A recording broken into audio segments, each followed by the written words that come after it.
So, Konami have released a pretty good pack today, and they have released it twice for some reason. So this one has 20 days to expiry, and this one has 6. So we're going to look at the Germany pack.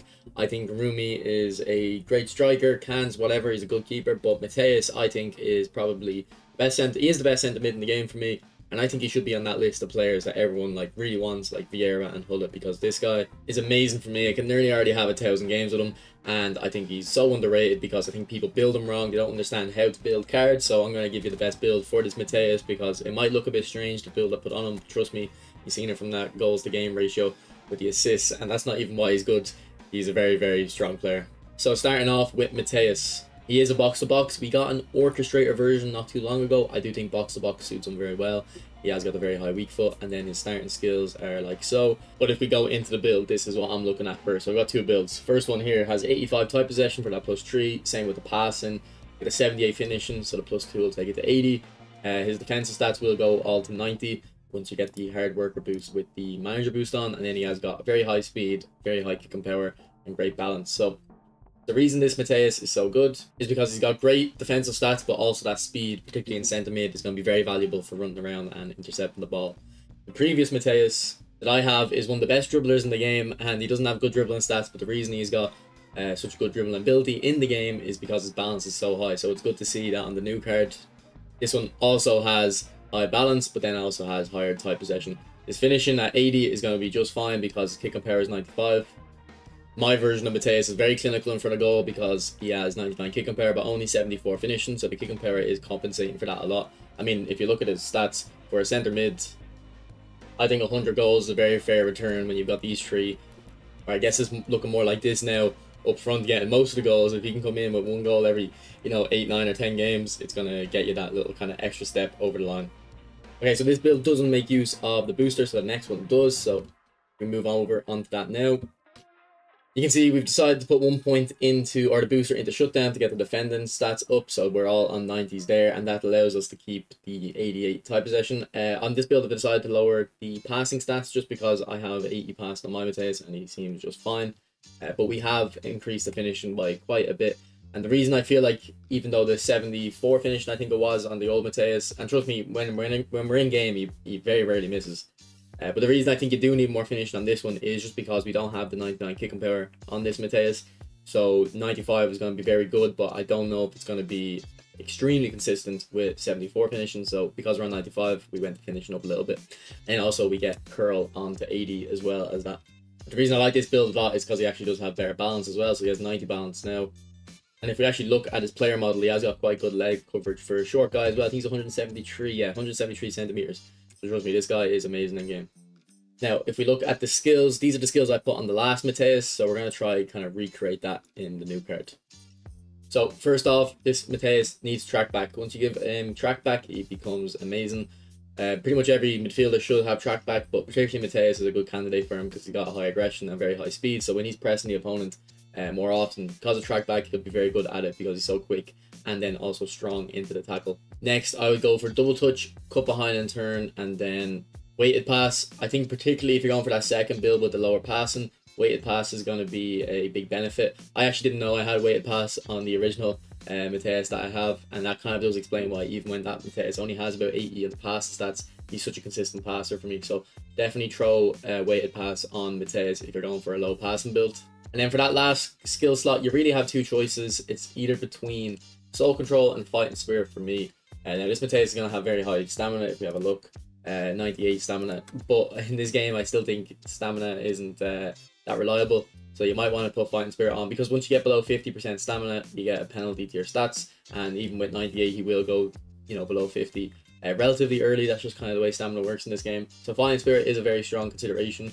You could also go for soul control just to set up long range shots with a knock on, and particularly because this Matthaus has higher finishing, he should be a lot better than my version at those things, or at those long shots. So it's up to you really. I think the fighting spirit is more, useful in terms of every single game it'll be useful, whereas the soul control for the knock-on shot will kind of, it'll pop up every 10 or 15 games, and it'll definitely be more fun because you score a long-range shot with Matthaus. Pretty fun thing to do.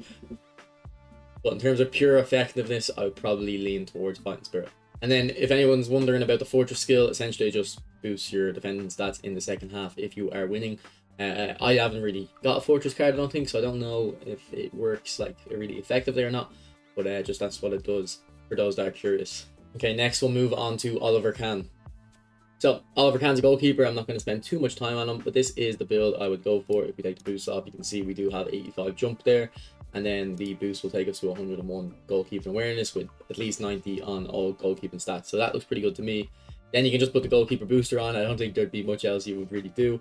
Now, if you do that, I don't really think the build really changes much, just because if you were to think, okay, now we'll take off awareness, then you lose the jumping plus 3 boost from the 85 that you were kind of gaining the benefit from. But you could then just go like this and get it back, and then you have 3 points left over. But those 3 points aren't going to really move the needle on anything, just because he's already at 95s on reach and reflexes, and then I don't think the difference to like 91 to 92 is going to be major there. So you can't really get the build wrong. It will be a decent keeper. I don't think these skills are right. eFootball Hub, don't think he has double touch. Yeah, he definitely doesn't have double touch. Not that he particularly needs it. Okay, next we're going to go on to Rummenigge. So Rumi's a striker that is often kind of lauded as one of the best in the game. I'm not, I would say, biggest fan of him, and it's not just that. It's not that he's like not good in the game. He really is really good, but it's just I don't really know who he is, or he doesn't really kind of stand out to me as a player that I would like to play with, because he doesn't have really good dribbling, or he just seems too well rounded and boring for me. But I know people that I'm probably a bit unique at that. I don't think many people care about how boring the player is. They just want to win. So if we look at the build, this is what I'm starting off with. You can see we have 85s on the dribbling and tight possession, then 87 on the finishing. We get the plus 3 to 90, and then he is quite fast and he has okay balance. So if we put the booster on, this is what the card looks like. Now we do have 6 points left over. So with those 6 points, there's a few paths you can go down. So first off, you can just increase that shooting to +1, and then you'll get 80 curls, so his finesse shots will be a little bit better. Then with those 3 extra points, you can put it into dexterity to get the 85, or you could go into the aerial strength to get 80 jump, and then you'd have 2 points left. I can't go into dexterity now, so you're gonna have to go into passing, which isn't the biggest kind of benefit. So you can go physical, or I would probably alternatively just keep the 1 point into physical, take that point off passing, and then go into dexterity to get the 85 balance. Now we do have a build with the booster item as well, so we'll look over here. Now this went for free kick taken just because I wanted the curl up as well, and then we also got the kick and power boost as well. So we have 90 kick and power on this, really good dribbling, a little bit better balance. We don't have the physical contact, unfortunately. You could change that. You could take off, let's say, the dexterity, and then go like this, so you get the physical, and then you can get it at 80, and then there you go. There you got 82 physical contact, 81 jump. Actually, we have wiggle room here. We can take 1 point off the physical and put it into pass, and I guess it's not really going to change anything there though. That last point isn't really going to do anything meaningful, but I think this build looks pretty good, pretty well rounded. And one thing I have about Rummenigge is I feel like his dribbling stats on the old version were just not high enough. If I wanted to get the dribbling high, I had to sacrifice too much balance, and they're definitely very intertwined, as we said with Matthaus. So I feel like with this new Rummenigge, you definitely have the opportunity or the option for more wiggle room there. So for the skills on Rummenigge, I would probably be going for soul control and flip flap, just because he has a very high weak foot. It would be good to put it onto either foot. Then I'd be going for true passing, just because he has very high weak foot and he has okay low passing stats. It would be very beneficial for him. Because of the very high weak foot, I find the animations are a lot better for true passes. You get more kind of stabby animations. I feel like you can kind of keep your momentum a lot better, and obviously just because of the very high weak foot, you can pass on more angles. So anytime a player has very high weak foot, I'm really looking for that level 3 ball roll with the double touch, soul control and flip flap, and also true pass. I think it's a very good combination. And then he also has cut behind and turn, so you can turn onto either foot with that skill move and make use of the very high weak foot. And then he also has phenomenal finishing. So this guy just looked very well rounded all over. For the last skill, I think you can go for fighting spirit or track back. I think fighting spirit, if you are someone who isn't like a mega kind of pay to win player, you don't have loads of good cards, you don't really want to sub off your Rummenigge, I would probably put fighting spirit on just to get him to last longer. And then also when defenders are near him in the box, you'll feel a little bit better to play with. His dribbling will be a bit better, more responsive. You won't be under pressure when you're shooting as much.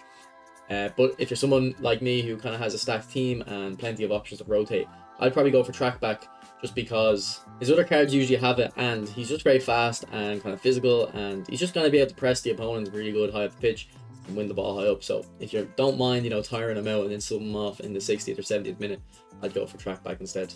I did have aerial superiority on my Rummenigge, the Bayern Munich version. I don't think it's something I'd recommend really. It's not like it doesn't work, it does help him, but I do think the other skills you can go for with the ball roll will just take a lot more, or give you a lot more benefit in the card. So overall, a good pack. Let me know which version of the design you prefer. I prefer the green one. I don't like this anime one. It just looks a bit kind of, it looks like a free to play card to me. But let me know what you think of the pack. I think this Matthaus is very good, and if you guys trust me with the build and understand how important the balance is, trust me, you'll really like this guy. I think he's must have for me in my team. I pretty much never play a game without Matthaus in the starting lineup.